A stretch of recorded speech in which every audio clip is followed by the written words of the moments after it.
Welcome to the Detroit Lakes Community Calendar.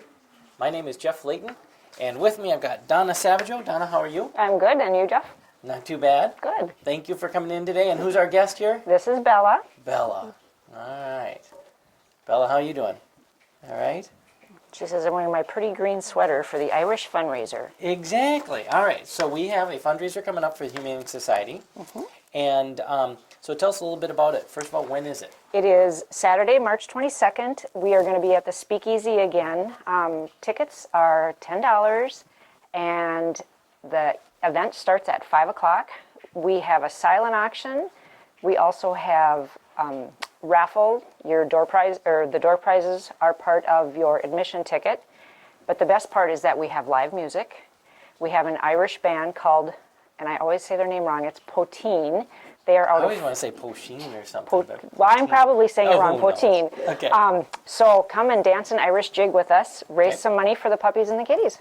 All right. Now, we have something here to kind of give people a little bit of a sample This of some of the is, things you're going to have. yep, this is one of our silent auction items, and I actually made this. This is a chip and dip set that's been hand beaded and wired.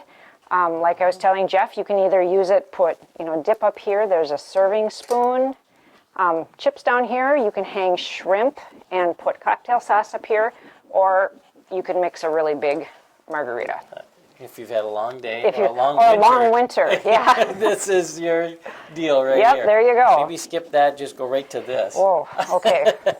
All right, so we've got March 22nd at the Speakeasy, the 7th annual Irish fundraiser for the Humane Society. What are some of the things that you've been able to do through the Humane Society with this? Well, this is actually our 25th year as a Humane Society, so this is kind of a big year for us. We have been able to build a shelter, which is phenomenal, and actually we have outgrown that shelter and we are looking to expand. So monies that we raise through this help us keep our doors open and help us to plan for the future so that we can better serve the animals. Well, and I don't think people realize, before the shelter, it was very difficult. Actually, there was a business owner in town that would actually allow some animals dropped off at his place. Yep. And it was, And then you would call in the middle of the night trying to find fosters, someone to Yep. take the animals in. And you had a lot of foster homes throughout the community of people just housing animals and hopefully finding homes. Yep. So, no, definitely a nice addition to our county and our area, and obviously much needed Yes. with all the pets around and animals that do need that service. So, no, great thing. So, obviously, if you'd like to get out and support the animals, this is the way to do it. We'd love to have you. And you know that Michael at the Speakeasy always does a great job. Yes. We've been at the Speakeasy for several years now, and I tell you, we pack the house. Okay, good. All right, so again, Saturday, March 22nd, Irish fundraiser for the Humane Society. Donna, thank you for coming in. Thanks. All right, we'll be back right after this. Welcome back to the Detroit Lakes Community Calendar. I'm your host, Jeff Layton. Now with me is Craig Fontaine. Yes, sir. How are you? Very good, thank you. Now, what's your official title? I'm the emergency manager for Becker County. Okay. Now, let's talk about, there's a couple of things that you wanted to talk about, and we'll start with Code Red. Yep. So first of all, what is that? Code Red is a thing we started in about July when I actually became the emergency manager, and it's an emergency alert system. There's been some disasters in the area. I can think of the tornado in Wadena, the fire in Green Valley, the derailment in Castleton, and if we have to get out and talk to our citizens, alert them, warn them quickly, Code Red is the way to do it. Back on January 21st, we did a test, and we actually called a little over 12,000 people with this. And we contacted 76% of them, so that's about 9,000 people. Okay. Since then, more people have signed on, added on. We've had more people that have signed up with texting, with emails, and so it's expanded even beyond that. So what happens is you've got an emergency, and then it's this system that takes over where you can then make phone calls to people who have signed up and given their number, and then you can call and let them know what's going on. It's essentially what happens. Exactly. Well, it's a real neat system because all we have to do is call and record one message. Our dispatchers at the sheriff's office do that. They call and do one message. It goes over the internet through the company, and they actually make the calls. Okay. So it's we made, like I say, 12,000 calls in less than 30 minutes. Okay, all right, that's pretty neat. Now, how about if somebody wanted to get signed up on this, if they haven't, what's the best way to Okay, get that if you weren't information? contacted during our a test on the 21st of January, you can go to the Becker County website and just Google it, or go co.becker.mn.us and sign up on the website. It's got a logo on there that says Code Red. Okay. So you click on that and you fill in. I just talked to, I think it was Mary Haney from the library, and I was talking earlier about this, and she said, if you want to tell people, they can come to the library and we'll help them sign up. So if people don't have internet and want more help, all they have to do is go to the Detroit Lakes Public Library and they'll assist them signing up. Okay, cool. Okay, so that's the way to get signed up. Yeah, obviously, great way to get information out to people in a very quick period of time. It's an important thing, and we don't have sirens anymore, and even then nobody knew what the sirens are about. This will actually give them a message what to do. Right. Okay. All right, now the second thing we wanted to talk about is mitigation.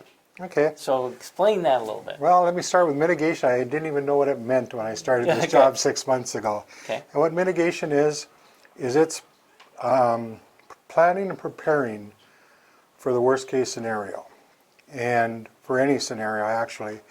And there's all kinds of hazards out there, whether it be locomotive trains, tornadoes, floods, The big fires the big fires we had, this stuff last like summer. that. Yep. But if we want to keep it in just a hazard and not become a disaster, we prepare for it. And there's different ways to prepare for it, and that's what our mitigation plan is all about. One of the things that I'm in favor of, and we're working on, I just actually got involved in this a couple months ago, was Wadena, when they rebuilt their school after the tornado, put in a tornado room. And their whole gymnasium is safe for like a class 5 tornado. The federal government paid 75% of that, which is pretty nice. We are looking at building new schools in the area and also to upgrade, so we may be looking at some tornado rooms here. But we're not even eligible for those funds until we have a mitigation plan in. Oh, And okay, ours so are that's where it expired. starts. So that's where the mitigation plan comes together. Okay. And it's not just me sitting down and doing it. I put together a hazard team of about 20 people that were city officials, county officials throughout the county, I guess. Also have a professional coming in from Fargo to help us set it up. And last but not least, the community is always welcome at our meetings. So if they have anything that they're interested in sharing with this, to add into it, to make it, to give us their concerns, Yep. we have the meetings, and I don't have the next meeting date scheduled, but it's coming up probably within the next 4 weeks. Okay. Perfect. All right. So we learned a couple of new things here about Yeah, Becker County. yeah. I think it's a good deal. I think we're looking to the future. I mean, we've been fortunate and very lucky that we haven't had any disasters here in Becker County to speak of. Yeah, knock on wood. Knock on wood. can But change in a you look heartbeat. at the counties around us: Clay County with flooding, Hubbard County with fire, Wadena County with tornadoes. We just want to be prepared if that were to happen. And then Castleton out in North Dakota with the train derailment. Right. Okay. So all of those things could happen. Okay. All right. Well, thanks, Greg. I appreciate Thank you you. coming in. Appreciate it. All right. Now, if you would like to get your event or organization on the Detroit Lakes Community Calendar, please give us a call at 847-5624 and ask for Robin Tappy. We'll be back right after this. Welcome back to the Detroit Lakes Community Calendar. I'm your host, Jeff Layton. If you would like to get your event or organization on the calendar, we'd love to hear from you. 847-5624 and ask for Robin Tappy. With me now is, I want to say, Amy Imoff, but that's not right anymore. No, Isendorf. Isendorf.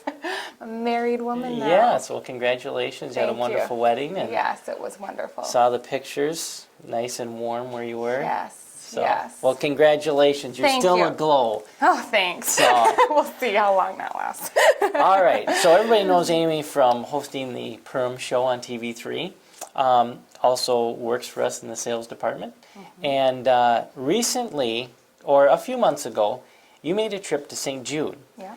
And so we want to talk a little bit about, we do a very special radio telethon on KDLM, AM 1340, KRCQ 102.3 FM, and then also Wave 104.1. And we go for 2 days, and we raise money to help in the research of childhood cancer. And So maybe just give us a little background on your experience when you went to St. Jude, which is in Memphis, and tell us a little bit about your experience. Okay, so I went to St. Jude in October was when we went for the sales summit, and it was funny. I'm going to backtrack a little bit because started at the station in January of 2013. Our radiothon was in March last year, I think, Yep. and so I'm driving around listening to the radiothon. And it's emotional. You hear some of these stories, but St. Jude is such a cool thing. And I was like, okay, I need to become a partner in Hope. This is something that I really want to, donate towards.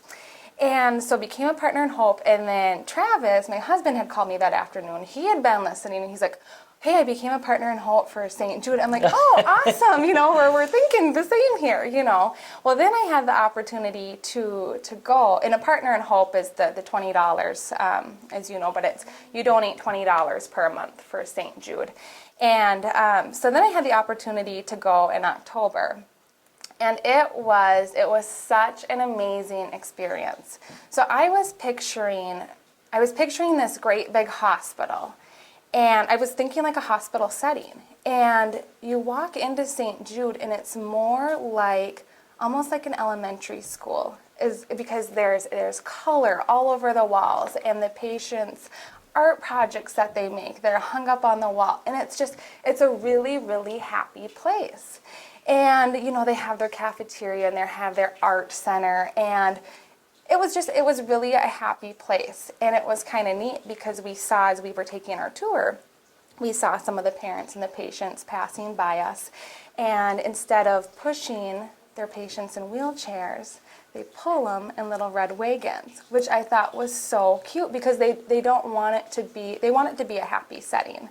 Right. So you would see these little kids pulled in their wagons, and one had just went and got dinner, and he had like this great big piece of cheesecake. And I'm like, you know what? That's what I would eat too if I were, feeling good or not feeling so good. So it was really neat. We also got to, they had a kind of like a patient profile, and we got to meet a lot of the patients, and we got to hear their stories and their experience at St. Jude. And the patients, they love St. Jude. I mean, they really do. They got up and talked about their experience there and how it was a happy place. And of course, it's not always happy. Of course, they're there for, cancer treatment. So Right. It is a really difficult thing, but I think that St. Jude does a really good job in trying to make it a comfortable place. Well, and the other interesting thing about St. Jude is that it's a research hospital primarily. Yep. And so what they're able to do is kind of get on the cutting edge of all cancer research, primarily for children, but then they're able to take that research and they share it freely across the country to anybody who wants to use it. And so that's why we as a company get behind it, because a lot of people ask, well, hey, why don't you donate to something locally?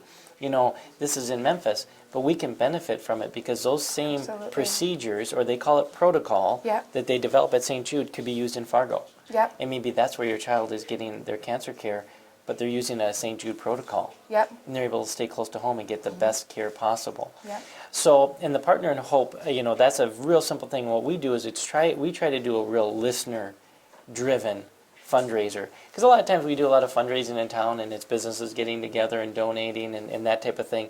Where in this case, it's actually a very listener-driven fundraiser, where for as little as $20 a month, Right. so $240 for a year, but $20 a month, and you get a T-shirt, and you become a member of a really neat club called the Partner of Hope. Yeah. And so it's just something that we've really prided ourselves on, and this will be our 4th year of doing it already. And the response has been tremendous. The generosity of our listeners has been far exceeded anything St. Jude thought we'd do. So it's been really neat. So you have a couple quick statistics that you wanted to do? Yeah, what's kind of cool is we were talking about the Partners in Hope is it costs, which this is just unbelievable, but for St. Jude to operate, it costs $1.9 million every day for them to be open. Because it's a huge campus. It's a huge campus. And so then people are asking, well, how are you guys able to fundraise? I mean, where does all the money come from to, continue to keep your doors open? And they said a majority of it is the Partners in Hope. And it's the $20 a month. And the way I look at it is it's like, okay, that's one lunch one lunch out a month. You know, I think we can give that up, you know. So that was one statistic I wanted to share. Other things, on average, there have been 7,800 active patients visit the hospital each year. A lot of it is done through outpatient services, but I thought that was kind of neat.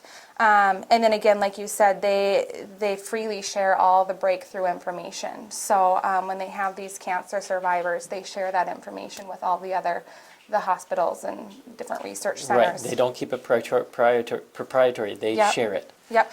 And then the other thing that I had here was St. Jude is working to drive the survival rate for childhood cancer to 90% by 2020 for success. So I thought that was And kind I'll of tell you, neat. if you go back to the 70s, that's a huge, huge stride. It's huge. So yeah, it was amazing. Of course, I wish everyone could have that opportunity where they could go there.